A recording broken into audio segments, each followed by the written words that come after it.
First is a rhythm known as tresillo. This is the most fundamental rhythmic pattern in sub-Saharan African music as well as Latin American music. The term tresillo translates to triplet in Spanish, but it's important to note that even though there's 3 notes in the pattern, it's a duple-based pattern, meaning we divide the beat by even numbers. To create a tresillo rhythm, we space the notes in these ratios 3, 3, and 2. Take a listen as we split up the notes between a kick and a rim. It now sounds like a dance hall beat.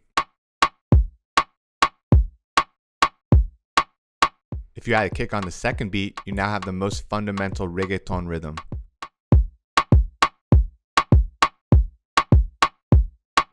Tresillo is also highly effective on chords, basses, and melodies. Take a listen to this and see if you can recognize it.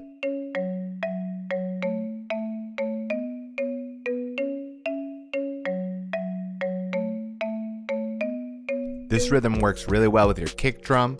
Here's an example at a faster tempo.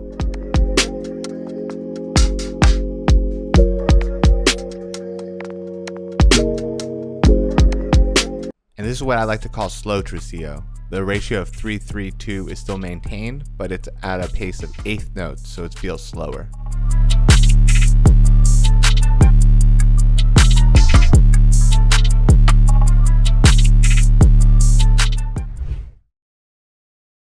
Now, I'm pretty sure you're familiar with today's music. A lot of music is like dark and it's very simple. If you count them, they're really under 5 chords. Now, I know everybody's heard of Metro Boomin, and a lot of Metro Boomin productions, they center around these 2 chords. They're called sustain chords. If you don't know what sustain chords are, they pretty much give a darker feel. Let me break it down for you. This scale is A minor. This is an A minor chord. If I take this middle note and I bring it down, this is a sus2 chord. And if I bring this up to D, it's a sus4 chord. I don't know chords like that. I just follow my ear, but I pretty much know that's what these are called.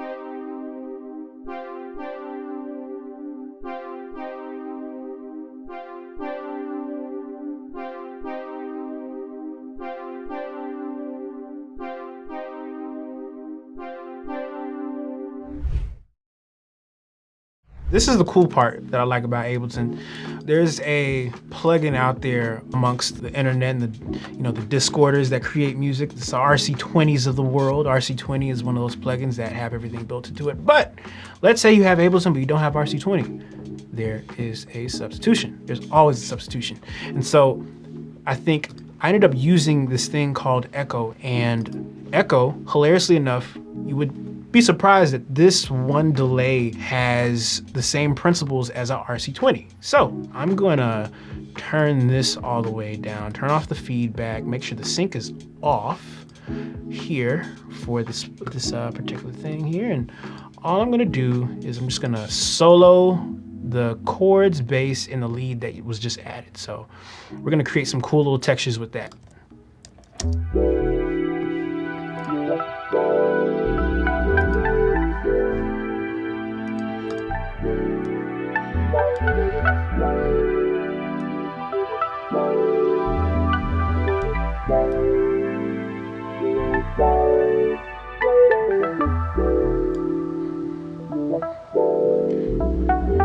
Gonna add a little bit of wobble.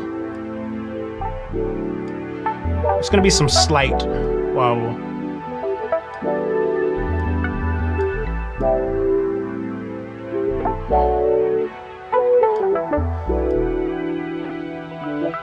Oh, that's cool.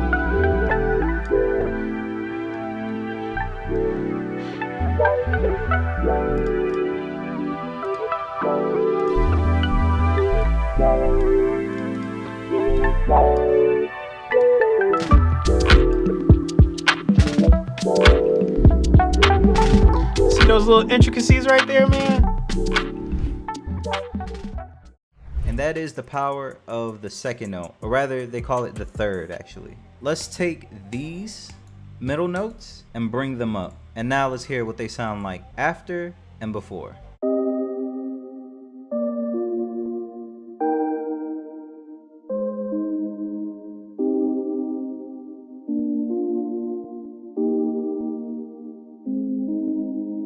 If you notice, when I move the third, it feels a lot fuller, it feels a lot bigger, it feels like a lot more impactful, and it gives me a lot more space.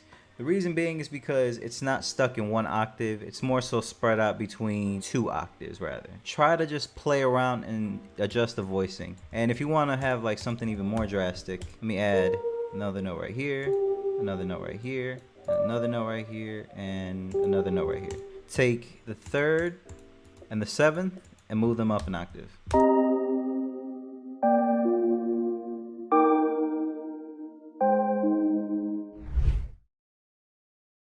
Usually the top notes have the melody in them. They have them hidden in there. Notice when I said these are the 3rd, the top ones are the 5th, right? That's where the melody is gonna start from.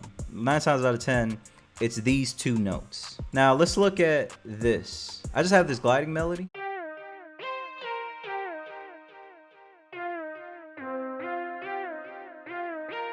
Look where the melody comes from. It comes from a G, and then it goes down to a D sharp. Then it goes from A, and then A sharp, and then it repeats. Melody usually comes from those top 2 notes.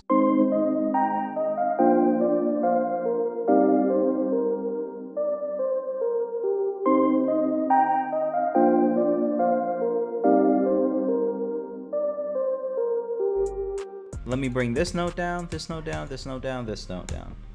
Oh, would you look at that? It is those top 2 notes. I'm telling you, man, it's super simple. And look, same thing. If you notice, I actually have 2 melodies within this chord progression. And look at that. If I want, I could take these and put these in different instruments and they'll sound just as good. Why? Because they all stem from those 2 top notes. You know, start your melodies with that note, try to base them around those, and just get creative with them. Actually, let me just put them in different notes just so you can see.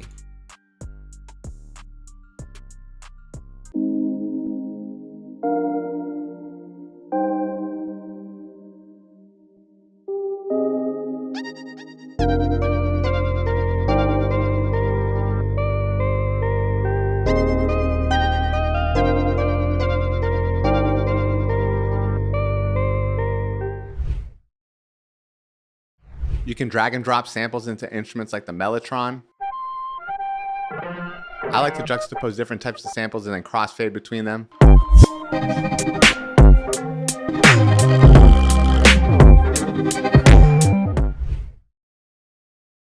The thing that really carried this loop was the textures. A lot of these textures are just like from like random packs. All I did was pitch it down, and then I added a flanger, an EQ, and then a plate reverb, and it sounded like this.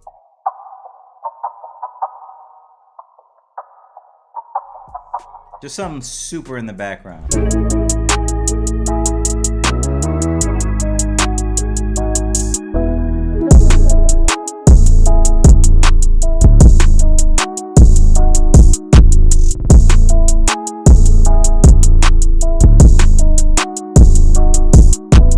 Just some like test drums just to see how it flows together. Of course, I'll go back in, add some crazier drums, but for now you get the idea for the first one.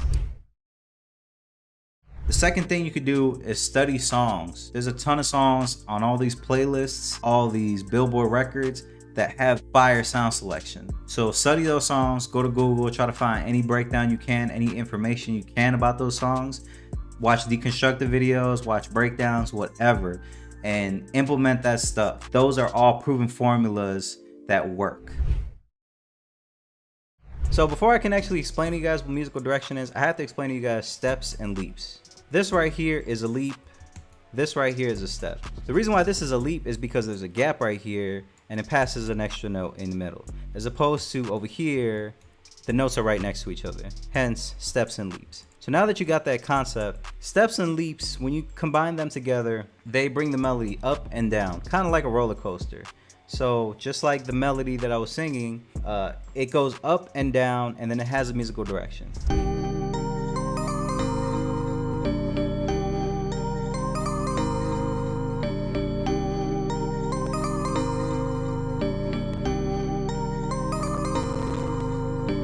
So I'm gonna screenshot this and I'm gonna put this into Microsoft Paint. I know, right? Microsoft Paint. I haven't seen that in a long time.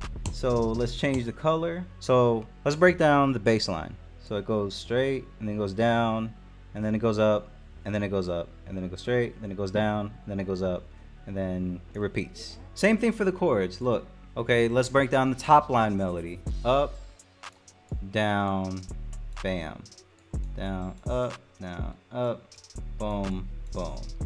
So if you're noticing a pattern by now, good. That means you're on the right path and you're making progress to making amazing melodies. Just like you can see, there's an upwards motion and downwards motion. It's like a roller coaster, as I said. So listen to any song, and when you hear it, everything goes up and down. Hence, when Tyler, the creator, says this. And there's those, when I was younger, I didn't know what the chords were. I just said, Mom, it goes up and down, it slopes. It's a feeling that shit gave me.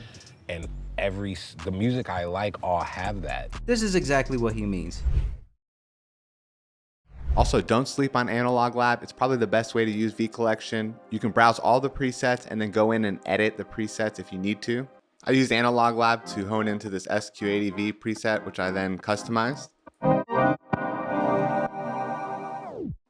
Prophet 5 is perfect for some lush lead melodies.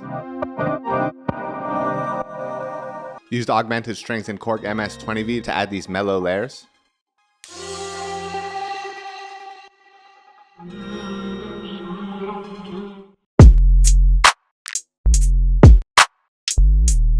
For sub bass, you can see I used Mini V. And it's really been my go-to for bass lines. Gonna play back this final idea I made with all these instruments.